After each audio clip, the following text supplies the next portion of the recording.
सजानपुर की बड़ी हवेली आज दुल्हन की तरह सजी थी। हवेली का वारिस निखिल आज अपनी पढ़ाई पूरी करके यूएसए से वापस आ रहा था। उसकी बड़ी माँ कल्याणी देवी हवेली के गुप्त कमरे में घूप अंधेरा कर मोमबत्ती की रोशनी में पूजा को अंजाम दे रही थी। उसके सामने रखी हुई मूर्ति आधे मानव और आधे चमगादड़ की थी। अब बस मेरे इंतजार का फल पूरा होने वाला है। जैसे ही निखिल इस घर में आएगा, कुछ दिनों के बाद उसकी शादी अपनी पसंद की लड़की से करके उसकी कोख से जन्म लेने वाला पहला बच्चा आपको अर्पित करूंगी। बस कुछ दिन और। कहते हुए वो जोर जोर से हंसने लगी। तभी व्हीलचेयर पर बैठा लगभग 25 वर्षीय युवक ने उस कमरे का दरवाजा खटखटाया। रोहन, ये तुम हो, है ना?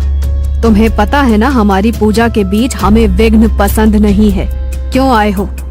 माँ, वो निखिल आ गया। जैसे ही कल्याणी के कानों में यह खबर मिली कि निखिल आ चुका है, वह तुरंत अपनी पूजा को छोड़कर वहां से उठ खड़ी हुई और दरवाजे पर खड़े अपने बेटे को अनदेखा कर निखिल से मिलने के लिए बेताब थी। अपनी माँ को इतना बेताब देखकर रोहन जल भून गया। माँ, मुझे अच्छी तरह से पता है, मेरी माँ होने के बावजूद भी आप निखिल को बहुत प्यार करते हो। मगर जब मुझे आपकी जरूरत थी, आपने अपना पूरा समय निखिल को दिया। आज भी निखिल के सामने आप मुझे अनदेखा कर रही हो। मैं बदला लूंगा। हाँ। खुद से बातें करते हुए उसने जैसे उस कमरे के अंदर देखा, उस कमरे के अंदर रखी हुई मूर्ति की आंखें लाल रोशनी में चमक रही थी। मूर्ति में से आवाज आई, रोहन इधर आओ। रोहन सम्मोहित होकर उस कमरे के भीतर दाखिल हो गया। दूसरी तरफ जैसे ही कल्याणी देवी निखिल का स्वागत करने के लिए दरवाजे पर पहुंची, गुस्से में उनका चेहरा लाल हो गया, क्योंकि निखिल अकेला नहीं आया था, उसके साथ उसकी सहेली त्रिशा भी थी। ये लड़की कौन है और तुम्हारे साथ यहाँ क्या कर रही है? सरप्राइज बड़ी माँ, ये त्रिशा है, इस घर की बहू, आपकी बहू। स्वागत नहीं करोगे इसका? ये क्या कह रहे तू? तूने शादी कर ली? तुझे पता है ना जायसवाल खानदान और उसकी रस्मों के बारे में? ये बाहरी लड़की उन रस्मों को नहीं निभा पाएगी। आप सही कह रहे हो बड़ी माँ, मगर अभी इसे कोई नहीं बदल सकता। यही जायसवाल खानदान की बहू है। ये नहीं हो सकता, नहीं हो सकता, ये नहीं। कहते हुए वो पीछे हट रही थी। तभी रोहन व्हीलचेयर पर बैठा हुआ वहां पर आ गया और उसका हाथ पकड़कर बोला, दैट्स नॉट फेयर माँ। भाभी का स्वागत करो, अपनी बहू का स्वागत करो माँ। तुम तो बरसों से निखिल की शादी का इंतजार कर रही थी, अब जब उसकी शादी हो गई है तो क्यों पीछे हट रही हो? कहते हुए उसके चेहरे पर रहस्यमय मुस्कुराहट थी। वो त्रिशा को घूरते हुए देख रहा था। उसके मन में त्रिशा को पाने की चाहत जन्म ले चुकी थी। कुछ पल में कल्याणी देवी ने खुद को संभाला और उन्होंने त्रिशा को दरवाजे पर खड़े रहने के लिए कहा और खुद उसके स्वागत की तैयारी करने लगी। देखो बहू, इस घर में बहू के स्वागत की रस्में कुछ अलग हैं। तुम्हें कुछ अटपटा लग सकता है, मगर हम बरसों से चली आ रही हमारे पुरखों की रीत को नहीं छोड़ सकते। कहते हुए उन्होंने एक थाली में राख घोली और उससे त्रिशा को घर की दीवालों पर अपने हाथ की छाप लगाने के लिए कहा। घर की दीवार पर काले हाथों की छाप लगा। जमीन पर अपने काले पैरों की छाप लेते हुए वह घर के भीतर दाखिल हो गई। घर में कहीं भी भगवान की पूजा का कोई कमरा नहीं था। उसे केवल निखिल की माँ पिताजी की तस्वीर के धोख देने के लिए कहा गया। त्रिशा ने जैसे ही निखिल की माँ की तस्वीर को धोख दी, उसके हाथों पर कुछ गर्म चीज का एहसास हुआ। उसने ध्यान से देखा तो वो खून की बूंदें थी। उसने तस्वीर की तरफ देखा तो तस्वीर से खून के आंसू निकल रहे थे। खून? खून? कहाँ है खून? वो तस्वीर में से खून निकल रहा है। त्रिशा के कहने पर जब निखिल ने तस्वीर की तरफ देखा तो वहां पर कोई खून नहीं था। वह हंसते हुए बोला, लगता है सफर के दौरान तुम कुछ ज्यादा ही थक गई हो। तुम जाकर आराम करो, मैं कुछ देर में आ रहा हूँ। निखिल और कल्याणी देवी वहीं हॉल में बैठे बातें करने लगे। निखिल के यूं बिना बताए शादी कर लेने के कारण कल्याणी देवी उससे नाराज थी, मगर निखिल अपनी चिकनी चुकड़ी बातों से उन्हें मनाने की कोशिश कर रहा था। उन सब बातों के बीच वहीं पर बैठा रोहन खुद को उपेक्षित महसूस कर अपने व्हीलचेयर के साथ वहां से निकलकर खुद को उस पूजा के कमरे के अंदर बंद कर लिया।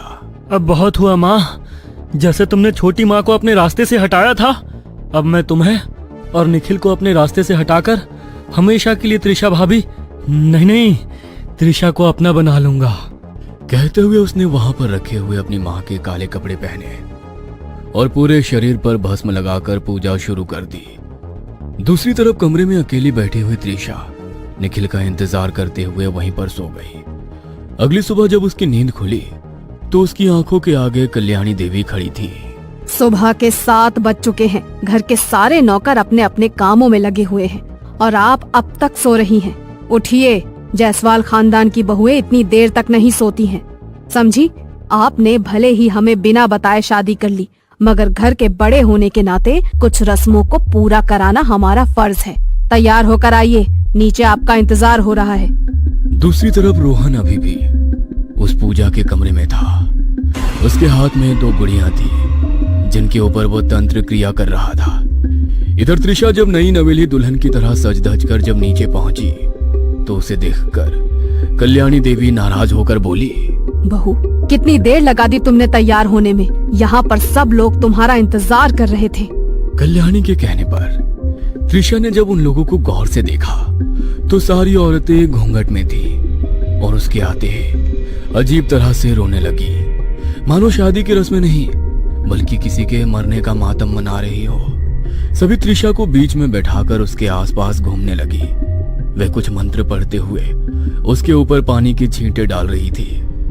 कुछ देर के बाद उन लोगों ने त्रिशा के बालों को पकड़ा और उसके बालों का कुछ हिस्सा काट दिया।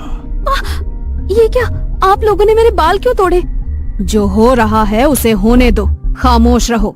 उसके बालों को काटकर उन लोगों ने जैसे ही उसके बालों को जलाया, वहां धुआं ही धुआं हो गया। त्रिशा को सांस लेने में भी तकलीफ हो रही थी। कल्याणी देवी ये देख मुस्कुरा रही थी और त्रिशा के बेहोश होने का इंतजार कर रही थी, मगर उसके पहले ही वो खुद खून से नहा गई। पूजा के बीच में विघ्न पड़ने से त्रिशा का सम्मोहन टूट गया।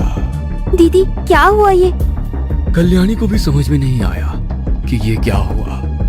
असल में ये रोहन की पूजा का नतीजा था।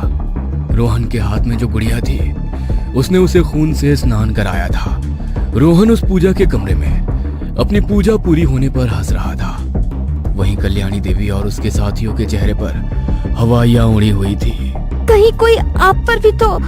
वो महिला कुछ कहना चाह रही थी मगर अपने सामने त्रिशा को देखकर खामोश हो गई। कल्याणी देवी ने उसे गुस्से से देखा। अब आप लोग जाइए, बची हुई रस्में हम लोग कल पूरी करेंगे। कल्याणी के कहते ही वे सभी औरतें तुरंत वहां से चली गईं। त्रिशा गुस्से में अपने कमरे में पहुंची तो वहां पर निखिल पहले से ही मौजूद था। निखिल को देखते ही त्रिशा का गुस्सा 7वें आसमान पर पहुंच गया। ये सब क्या हो रहा है? क्या रस्मों के बारे में बोल रही हो? हाँ, कैसी रस्में हैं? बस 1-2 और ही रस्में बाकी है, उसके बाद हम दोनों वापस यूएसए चले जाएंगे।